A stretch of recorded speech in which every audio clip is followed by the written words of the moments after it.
Make sure I get seen. Yeah. So everybody who's not speaking needs to just kind of hug the wall a little bit. Okay. So that the folks who are speaking, perfect, awesome. If the speakers can kind of be right here in the middle, Jacqueline, come on up. Nancy, do you mind just being maybe right over here? Looks great. I'm gonna block you. Where's our? Oh, do you want to sit? You can sit. You can sit until it's your turn, whatever you prefer. Great, this looks great. Do you mind coming over to this side? And Nancy, yeah, you can be here. Jacqueline, you can be right here behind David. Perfect. Lovely. Everybody knows what they're doing. David's going to introduce you. You all look fantastic. Thank you for coming. Great, thank you. Good morning, and thank you all for coming, and thank you all for being flexible about the location. We missed that beautiful picture, and we get air conditioning in return. My name is David Mitchell.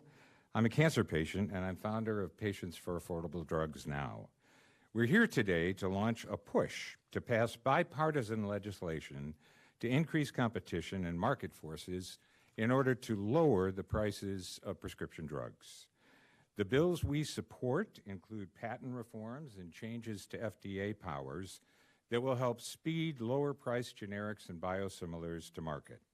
They've all cleared committee in the Senate on strong bipartisan votes. They are ready for action. Majority Leader Schumer has announced he's going to bring a package of reforms forward, and we're calling for passage by the full Senate immediately. The legislation ultimately will help hundreds of millions of Americans who take prescription drugs regardless of their insurance status. I'm one of those patients. My blood cancer, it's called multiple myeloma, is incurable. The prescription drugs that are literally keeping me alive, 4 of them, carry a list price of more than $950,000 a year. Just one of those drugs under Medicare Part D cost me north of $17,000 a year out of pocket. One reason is that drug companies are abusing patents to extend monopolies on myeloma drugs. One drug that I took for 5.5 years, Revlimid, had 117 patents on it. The drug I mentioned a moment ago is called Pomalyst. I take that now. It has 6 patents on it. The result is that I'm paying $1,000 a capsule for a drug that costs less than $1 a capsule to make. We need to change this, and we can. Now, I want to emphasize that the legislation we're pushing for today is bipartisan. Although they were unable to join us today, we are grateful for key Republican leadership from Senators Chuck Grassley and John Cornyn in particular. But today, we are very, very fortunate to have with us the senior senator from Minnesota, Amy Klobuchar. Senator Klobuchar has been a champion in the fight to lower drug prices and played a central role in passing the reforms in the Inflation Reduction Act that are already delivering relief to millions of Americans on Medicare. Senator Klobuchar has earned a reputation across the board as an effective, results-driven legislator willing to reach across the aisle to get things done. In the last Congress, she distinguished herself as the senator with the most bipartisan bills. All Americans are really fortunate to have Amy Klobuchar in the U.S. Senate. It is my honor to introduce Senator Amy Klobuchar.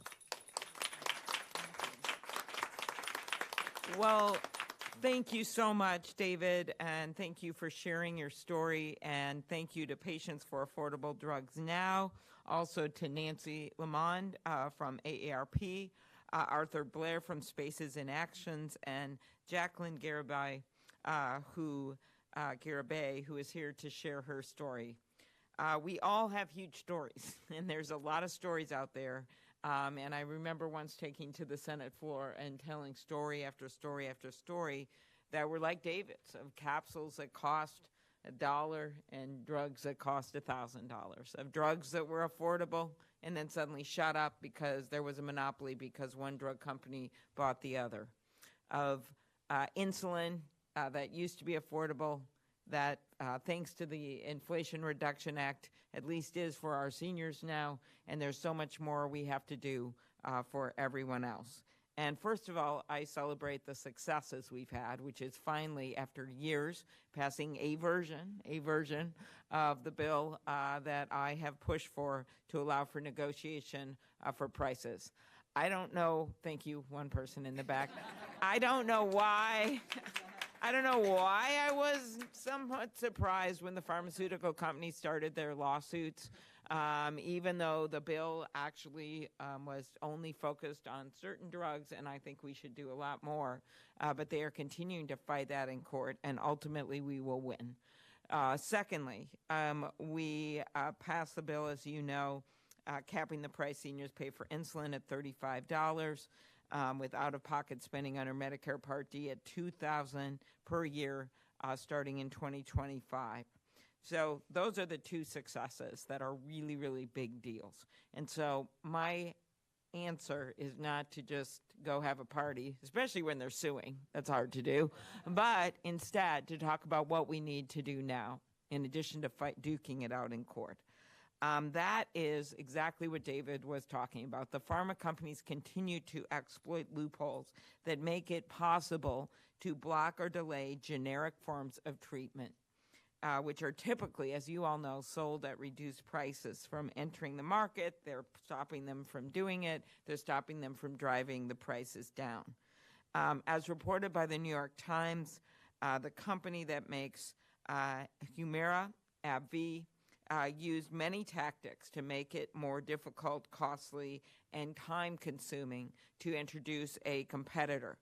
When I read that story in the New York Times, I thought about my friend Ken McGinnis, a Minnesotan with severe psoriasis who paid, are you ready for this, more than $5,700 in 22 alone just to get that prescription. One of the most popular, if not the most popular drug in the United States. That's what happened because for so long there has been no generic competitor.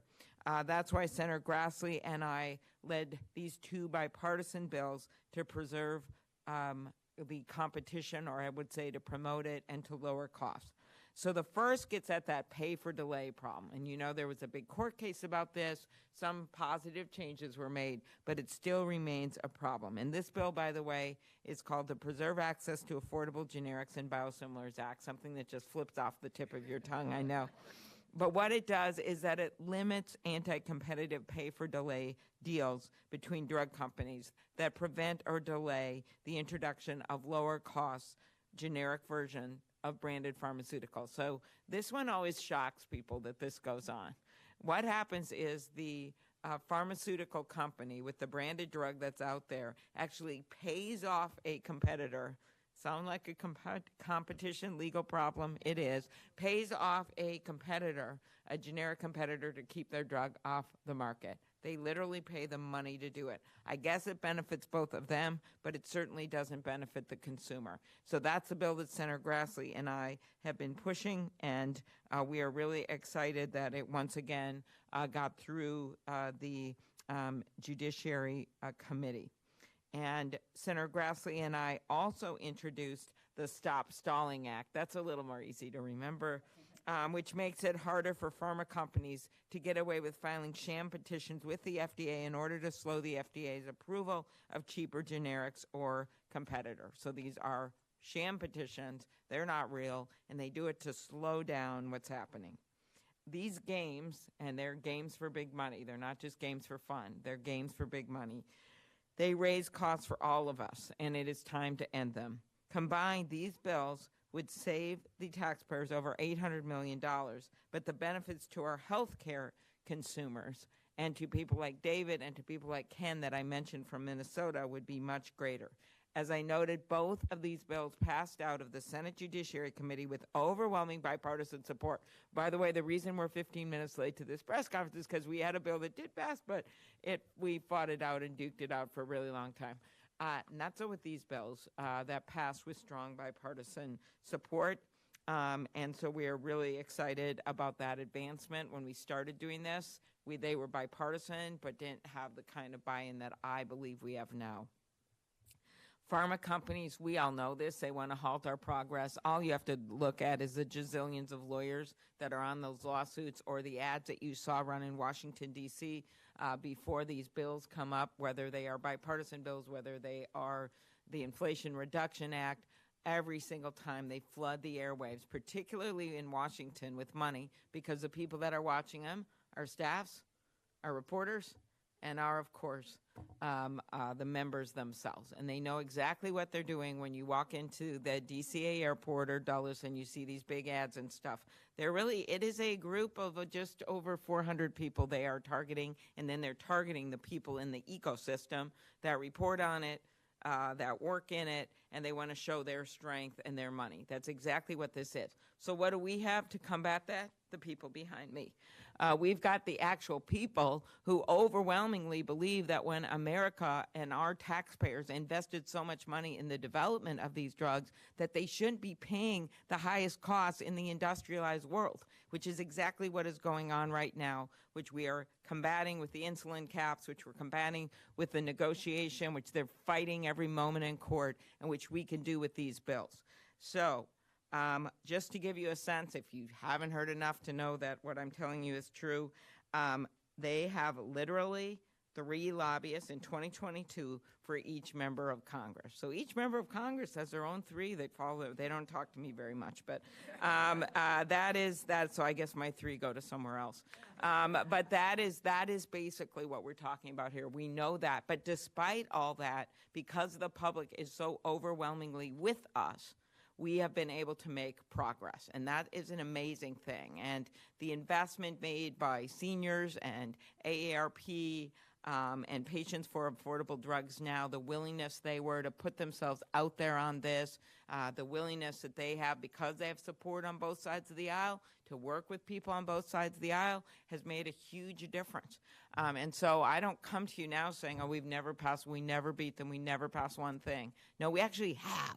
And so we want to just ride that momentum to do these things that have been sitting out there actually for quite a while, that get specifically at the legal tactics that they use to circumvent the law and circumvent the will of the people of this country. So thank you very much. Next up, next, we have David. You are running the show here. I'm only a late participant. Jacqueline Garibay is a young Texan and a college student who lives with a challenging autoimmune disorder. She also has to grapple with the high prices of her drugs to manage that disorder. She flew here today, and we are very grateful that she came all the way from Texas to join us and to tell her story. Jacqueline?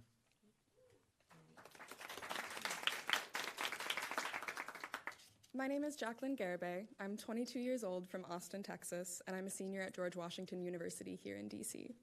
I live with AS, or ankylosing spondylitis, an autoimmune disorder that affects most of my major joints, and I depend on an expensive drug to prevent my spine and hips from fusing. In the last 4 years since my diagnosis, my doctor has put me on several biologic drugs, Humira, Cosentyx, Enbrel, and Cimzia, each one with a price tag ranging from $5,000 to $13,000 every month. Who can afford that? Big Pharma is abusing the system and taking advantage of patients by preventing competition for life-saving drugs to protect its bottom line. People like me have no choice but to pay whatever price the companies set. Amgen is the drug company who makes Enbrel, a biologic I took for almost a year to manage my AS. The original patent for Enbrel expired in 2010, but Amgen has obtained dozens of new patents on the drug in an effort to extend the monopoly until 2037. The company has also made small changes to the drug in an effort to shield it from lower-priced competitors for a longer period of time, a tactic called product hopping. These shady tactics keep prices high for patients like me. Thankfully, there is legislation to crack down on Big Pharma's harmful strategies, including a bill led by my Senator, John Cornyn. Patients like me cannot afford to wait any longer. There have already been times when I've had to forego refilling my prescription due to the financial difficulty, which is absolutely terrifying. Without my medication, I risk losing the ability to walk. I should be focusing on the things that matter most to me: graduating college, applying to law school, spending time with my family and friends, not having to constantly worrying about affording my treatment. It's time to put patients' lives ahead of drug industry profits. I urge the Senate to advance pro-competition legislation. The future and health of patients like me depend on it. Thank you.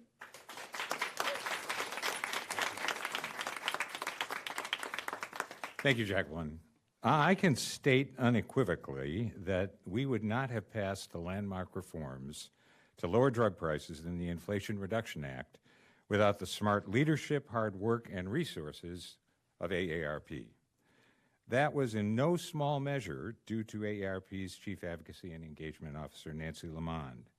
Nancy has a responsibility for driving the organization's social mission on behalf of Americans 50 plus and their families, managing public education programs, community engagement, and AARP's network of 18,000 volunteers, some of which have kindly shown up today. As an AARP member myself, I'm particularly grateful to Nancy.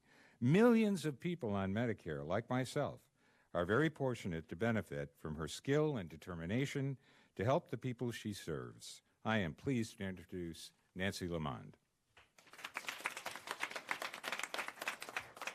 Well, thank you so much, David, and thank you all for being here. Appreciate you taking the time, and I want to extend my thanks to Senator Klobuchar. She has been leading on this issue for so many years.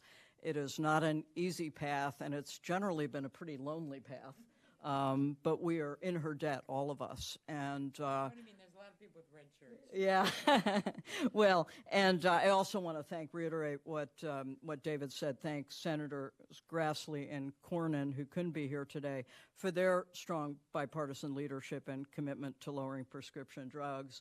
And then to build on both the Senator and David's comment, I also want to thank the AARP volunteers, our Capitol Hill strike force, for their tireless advocacy on behalf of millions of our members who engaged in this fight, particularly over the last year. I work for each and every one of them, and am really honored to be with them and glad they could be with us today. Every single day, AARP hears about the struggles older Americans are facing with their medications every day. The issue is deeply personal and one that affects everyone's daily lives, and I think you've heard about that already from those who have spoken. We appreciate the major steps Congress has taken in the last year to help seniors afford their needed medications. We need to work hard to make sure that law stays in place and is fully implemented, and we know more needs to be done. We know that big drug companies have and will continue to try to game the system to prevent competing products from entering the market. Americans need these markets to work. Competition is the bedrock of our system, and right now prescription drugs are sold in a broken market. These common sense bills restore the fundamental market principles to give consumers real choice. It's fundamentally unfair that seniors are paying more for their medications because big drug companies are trying to slow or prevent the availability of less expensive generic or biosimilar drugs. And that is why I'm especially pleased today to join the senators, Patients for Affordable Drugs, Spaces in Action, and courageous advocates everywhere to urge the Senate to pass these bipartisan bills that would take additional steps to help fix this broken prescription drug market.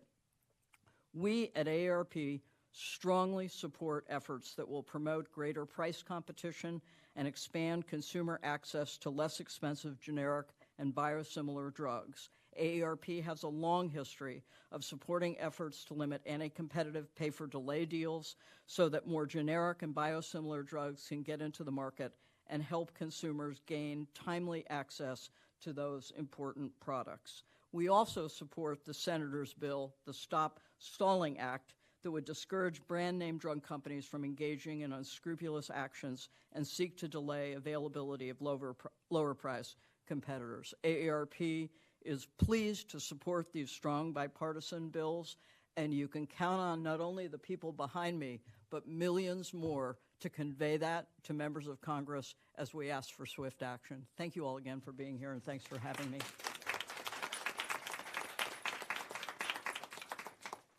In addition to the red shirts that you see behind us, there are some yellow shirts that you see, and they're from Spaces in Action. Arthur Blair is a founding member of Spaces in Action. It's a grassroots organization founded on the idea that too many individuals and families from underserved Black and brown communities still don't have access to resources that can help them be their own best advocates. The organization fights for health care for all, including access to affordable prescription drugs. Arthur is a leader in those fights, and we are fortunate to have him here today.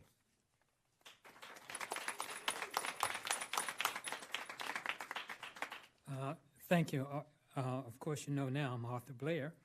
Well, the first thing I want to say is I'm an advocate. So I don't like talking about myself that much.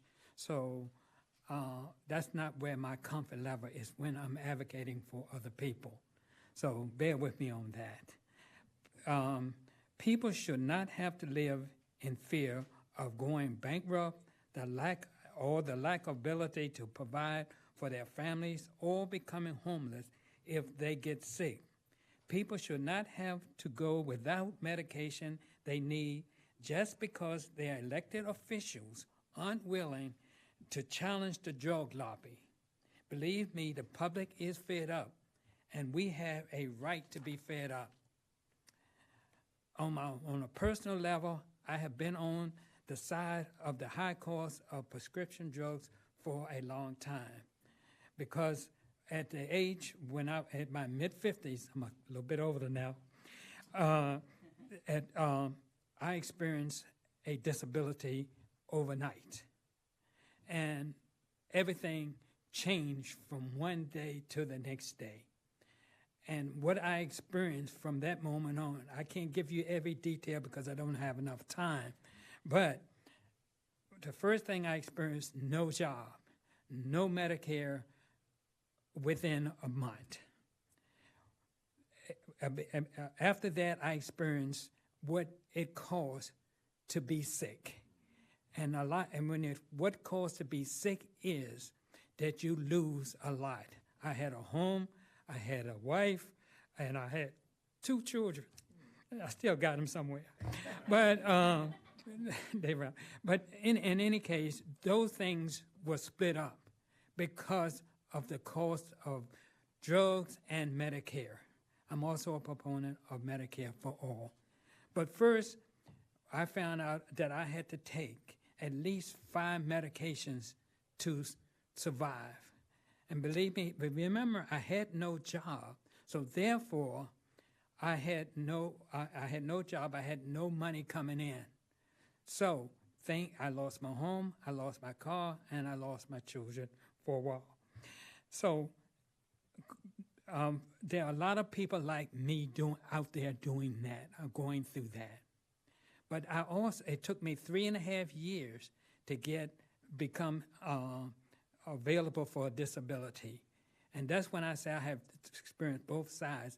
Immediately after I was given disability, I got medication. But there still was a cost, but I got medication. And here's the problem when you don't get intervention early on, is that you get sicker. And the problem without getting medication immediately is you get sicker.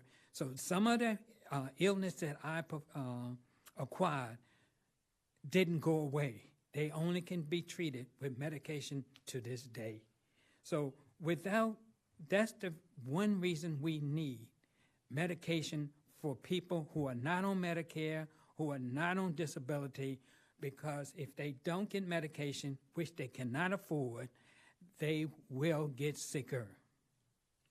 So I want to leave with us today, everybody involved that can make a difference, is lowering drug prices will increase the quality of life for many people across this country.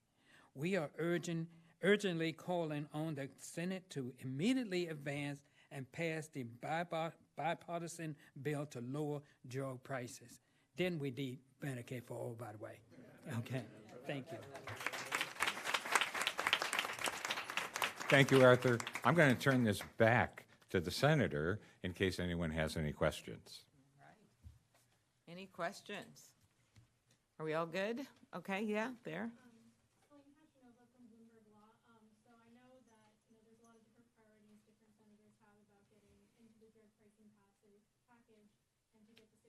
Needed to pass.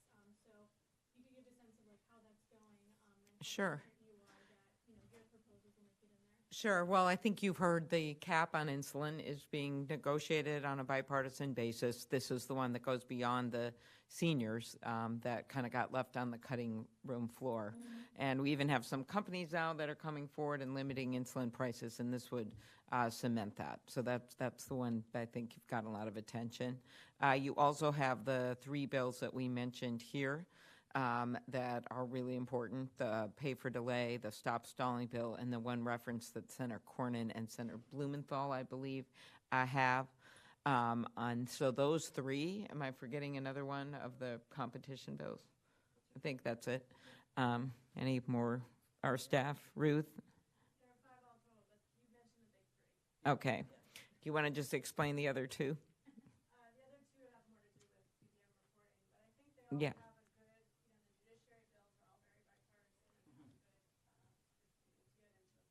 have right. So those are, it's not like we're dealing with 100 bills here.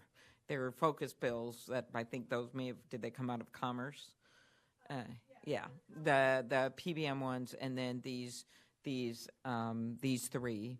And there have been historically, having done work with the House Judiciary Committee in the past, there's been some strong bipartisan support on some of these in the House as well. But right now, we're just focused on the Senate where we work. And so we've got sort of, that was a word that was more of a metaphor, but where we're focused on moving ahead. And so those are the ones, I would say, the insulin bill, which we've been hearing about for a long time, these 3 judiciary bills, and then the PBM bills. So those are the ones that are in the mix. And Senator Schumer has made clear this is a high priority of his, and for a long time, judiciary Republicans and Democrats, one of them has a Republican lead, have wanted to move on these bills. And certainly Senator Grassley has been completely focused on getting them done. Yep. I think, and then there was another one right over here. Right, you were first, so there we are. Yeah, go, then you.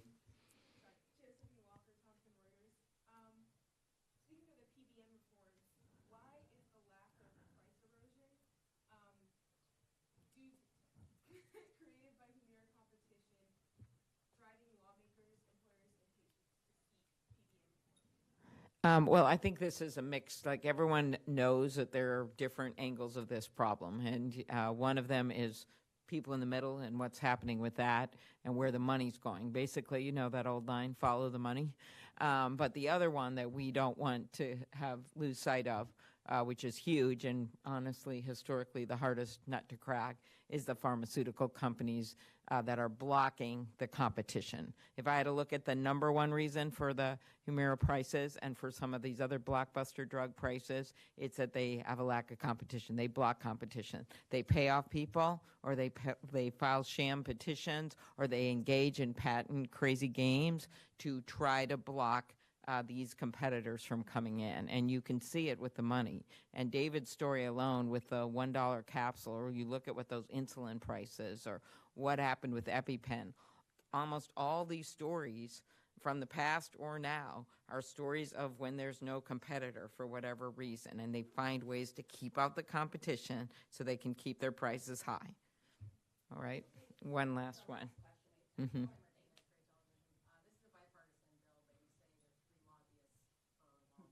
Yeah, those are also bipartisan lobbyists. Okay, yeah.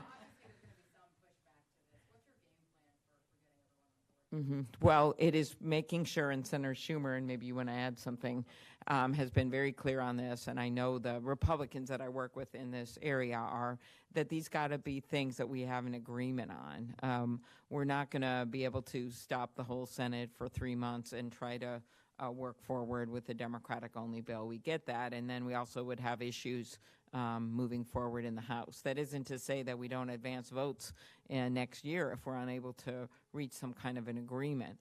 But this is our moment when we're still not in an election year, when we have clear momentum from the past, where one of the first things out of the Judiciary Committee were these drug bills. It just shows that people are yearning, because their constituents are yearning in their red and yellow shirts, are yearning for change. Our game plan starts today in some ways. A letter went up to the Hill this morning, signed by 35 organizations, calling for immediate action on the package of bills that we're discussing. We're going to do the things that we did last year, and Senator Klobuchar referenced the fact that the people here, the people who are in AARP, the patients who we speak for, and millions more Americans want this issue addressed, want more done. We will mobilize those folks like we did last year. We can't overcome $375 million that the pharmaceutical industry spent last year on lobbying and campaign contributions, but we have people on our side overwhelmingly, and we will be working to mobilize them in the months ahead, and we are determined to see these bills pass the United States Senate, and then we'll move on to the House. All right. That is our rallying cry. Thank you, everyone.